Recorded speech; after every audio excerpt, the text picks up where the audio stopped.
Salut à tous, le journal du foot de ce mardi 21 juin. Sauf gros retournement de situation, Christophe Galtier sera bien le nouvel entraîneur du Paris Saint-Germain en remplacement de Mauricio Pochettino.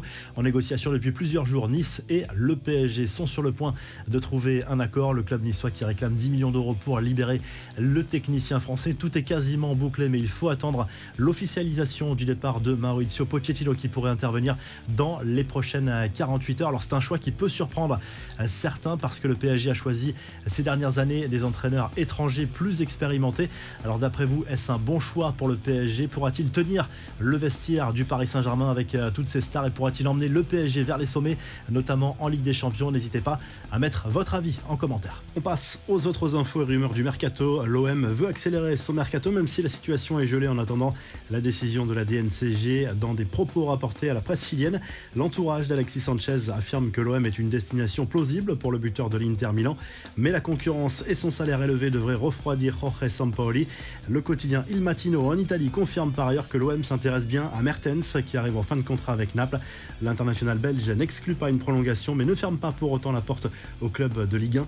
Toni Kroos de son côté a décidé de faire patienter le Real Madrid. Le milieu de terrain allemand qui dispose d'une offre de prolongation au-delà de 2023 préfère attendre de voir son niveau la saison prochaine avant de prendre sa décision. Un départ important à Nice. Walter Benitez va rejoindre le PSV Eindhoven, libre de tout contrat. Le gardien est déjà présent aux Pays-Bas. Les Aiglons vont devoir lui trouver un remplaçant. Enfin, West Ham a officialisé le recrutement du défenseur du Stade Rennais, Naïef Aguerd. Le défenseur marocain va rapporter 35 millions d'euros aux Rouges et Noirs. Les infos en bref, Samuel Eto'o, condamné à 22 mois de prison pour avoir dissimulé 3,8 millions d'euros au fisc espagnol entre 2006 et 2009. L'ex-international camerounais n'ira pas derrière les barreaux pour autant car les peines de prison inférieures à 2 ans ne sont que très rarement exécutées en Espagne. Il devra en revanche payer une lourde amende globale d'1,8 million €. C'est ce qu'on appelle une grosse boulette. La Bugatti de Cristiano Ronaldo a fait une sortie de route à Majorque, mais le joueur de Manchester United n'était pas présent dans le véhicule au moment de l'accident. Le conducteur, un employé de l'international portugais, a perdu le contrôle du bolide.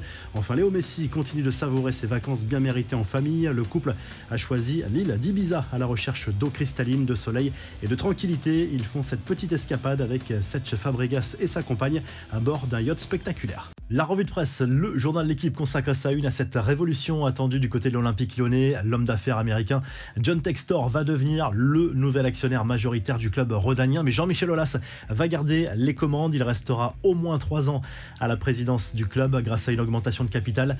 L'OL va pouvoir investir plusieurs dizaines de millions d'euros sur le mercato estival dans les prochaines semaines. Du côté de l'Espagne, le journal Sport consacre à nouveau sa une à Bernardo Silva, l'une des cibles prioritaires de Xavi pour le mercato estival. Pour le moment, Manchester City réclame une somme hors de portée du FC Barcelone qui a toujours des gros problèmes financiers. Puis du côté de l'Italie, le Corriere dello Sport se penche sur le mercato des clubs italiens, notamment celui de l'Inter qui rêve du trio Lukaku, Martinez, Dybala, même si rien n'est fait pour le moment pour l'attaquant belge et le buteur argentin. La Juve de son côté veut boucler absolument l'arrivée d'Angel Di Maria, mais ça traîne. Et du côté du Napoli, Fabian Ruiz devrait quitter le club pour rejoindre, pourquoi pas, la Première Ligue où il a de nombreux courtisans. Si le journal du foot vous a plu, n'hésitez pas à liker, à vous abonner pour nous retrouver très vite pour un nouveau journal du foot.